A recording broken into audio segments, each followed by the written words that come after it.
Alright, watercolor, as its name implies, is a water-soluble medium. And what that means is that it can be rehydrated.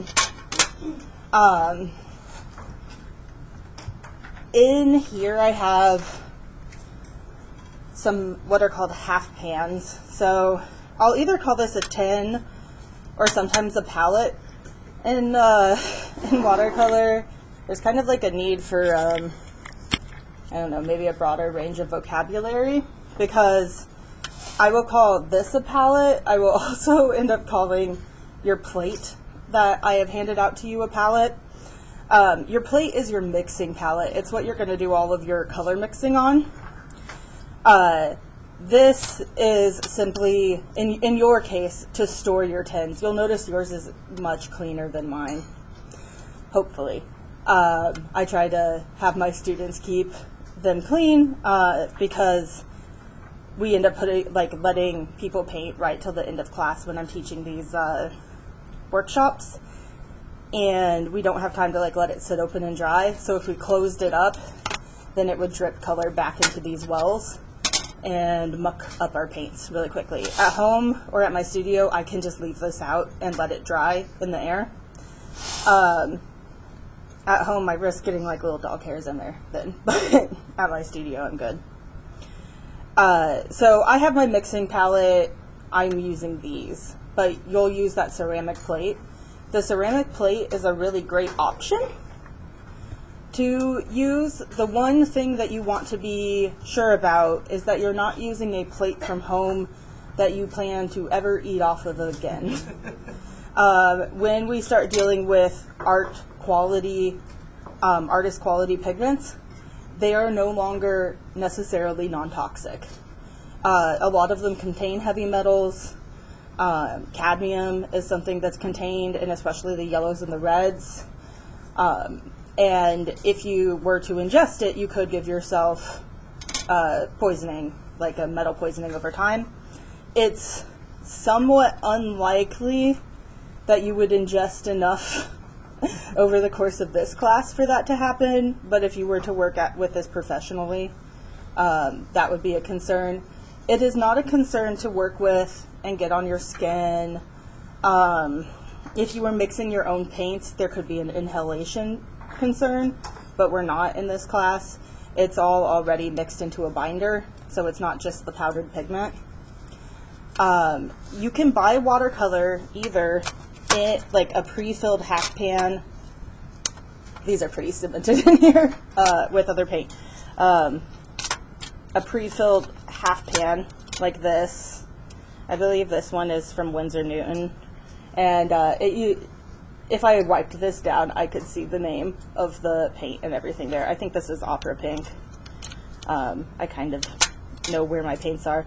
Or you can buy empty half pans and fill them from a tube. So a tube of watercolor.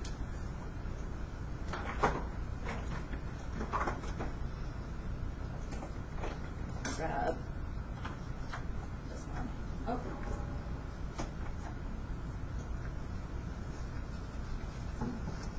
A tube of watercolor will look like these.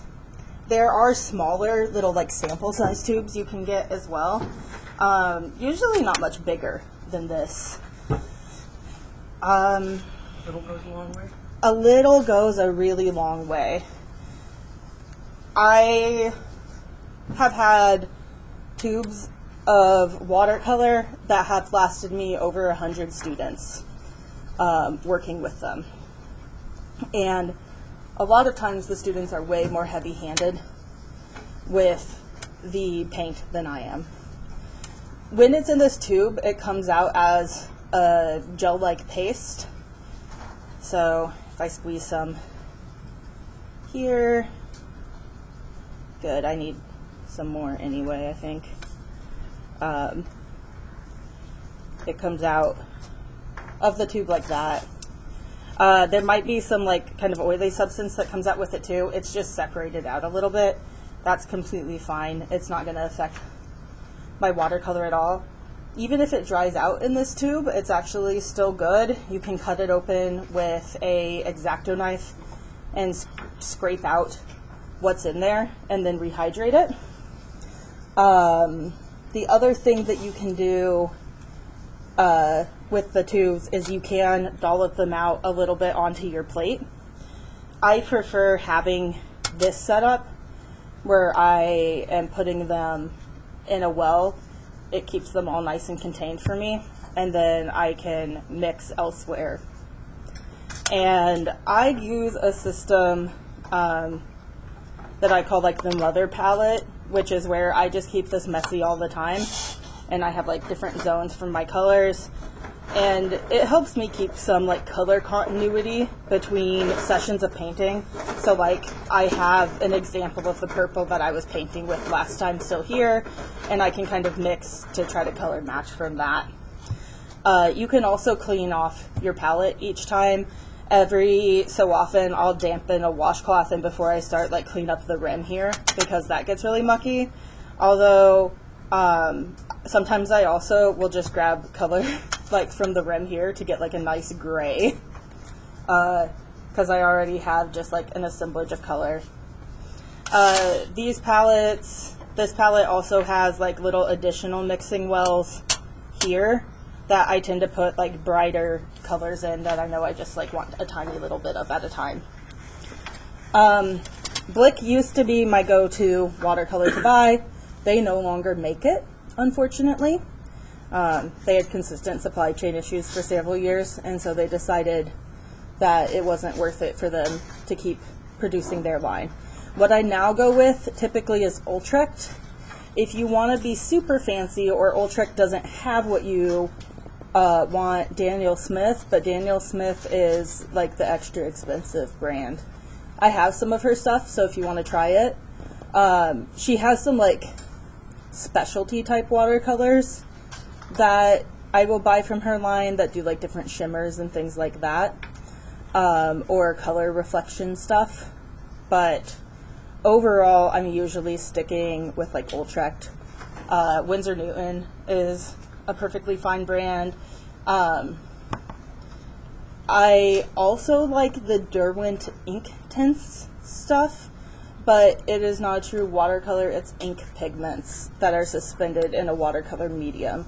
What that means is it's typically more staining, and it's smaller pigments, but they're still transparent. But they're very, very vibrant. I have some that I can show you. I might have to make a video where I do that separately, but I didn't bring that palette today. I have some of the ink tints color pencils though, so we could look at that. I am getting cadmium yellow all over my hands. That is okay, because cadmium yellow is safe to handle. You will notice, you can't really see it there, but there's a warning label on this one, and it says do not spray apply. Cadmium is a chemical, it says known to the state of California, but it's known to all of us. California just legally requires it to be put there, to cause cancer by means of inhalation. So what you don't want to do is mix this into water in a spray bottle and spray it. That is, other colors you can do that with. Don't do that with your cadmiums. If there is any sort of warning label, adhere to it. And then, yeah, we try not to eat our pigment, so don't put it on a plate that you will eventually use again. Even if you think you get it so clean you can't see any left, it's not worth the risk. These plates are from Dollar Tree, so they'll cost you $1.25, and they are perfectly reasonable to go and get. Okay, I think, oh, I want to talk about paper next. I might wash my hands before I start painting, because otherwise I'm going to get cadmium yellow everywhere. Watercolor paper is a specific paper. You can't really see much here because it's blowing out all of the white. But you want paper that is made for watercolor. What we're going to work on is the Canson XL series watercolor paper. This is a good paper for beginners because it's not so expensive that if you mess up, it feels horrible to like throw away a sheet, but it is not so cheap that it will fall apart when you use it. You want to look for something, if you're not just going to go with this paper, for something that's at least 140 pounds. And I would look for something that says that it is a heavyweight paper. You can either look for hot press or cold press. This is a cold press, but it has a fine grain, grain fine here. It's funny that they don't actually have that in English here, but it's fine grain, so it's not a super textured cold press. There is another type of watercolor paper called rough that is very textured, and there are varying textures of cold press. Hot press, when it's made, goes under a hot roller that like squeegees out a lot of the moisture, and it essentially irons the paper flat. It is really good if you are doing a lot of illustration that you're going to scan in digitally and then alter. So like if you're doing like little drawings that you want to turn into a wallpaper or a surface pattern, it is easier to take your stuff from a hot press because you don't have to deal with all the surface. Later I can show you a piece that I did turn into a repeating pattern, and I used cold press anyway, but there were some extra considerations. I'm going to turn down the light just a little bit here so that we can actually see when I start painting. I'm going to leave my hands messy. Oh well. You're not selling it. No. This is just a little demo paper. And the last thing is I like to spray down my palette using a spray bottle. The traditional method is to dip your brush in water and bring it over to your palette and kind of drip it and go back and forth until you've rehydrated all your paints. Ain't nobody got time for that. I like this. Oh, the other thing to consider is your water. You can either be a 1 cup or a 2 cup girly. And 1 cup is perfectly fine to rinse your water in, use it as fresh water. It can get pretty dirty before you'll ever notice it show up on your paper or mucking up the rest of your paint because there's just not very much pigment actually in that water. It's just that water is very transparent, so we notice it faster. I have one of these brush tubs. They're about $20-some at Blick, I believe, but they come with a top that also has a mixing palette, although it's plastic, so it's not that good for watercolor because water tends to beat up on the surface of plastic. The benefit here is I have one side where I can scrub my brush and have my dirty water and one side for my clean water. You can also just have 2 separate cups and have a clean water cup and a dirty water cup. My final piece of advice before I start the actual demonstration video and not the me just talking over blank paper video is when I paint with watercolor, I only drink out of a vessel that has a cap on it. You do not want to drink your paint water. So having a mug that looks exactly like your mug of tea, no bueno. All right, we're gonna.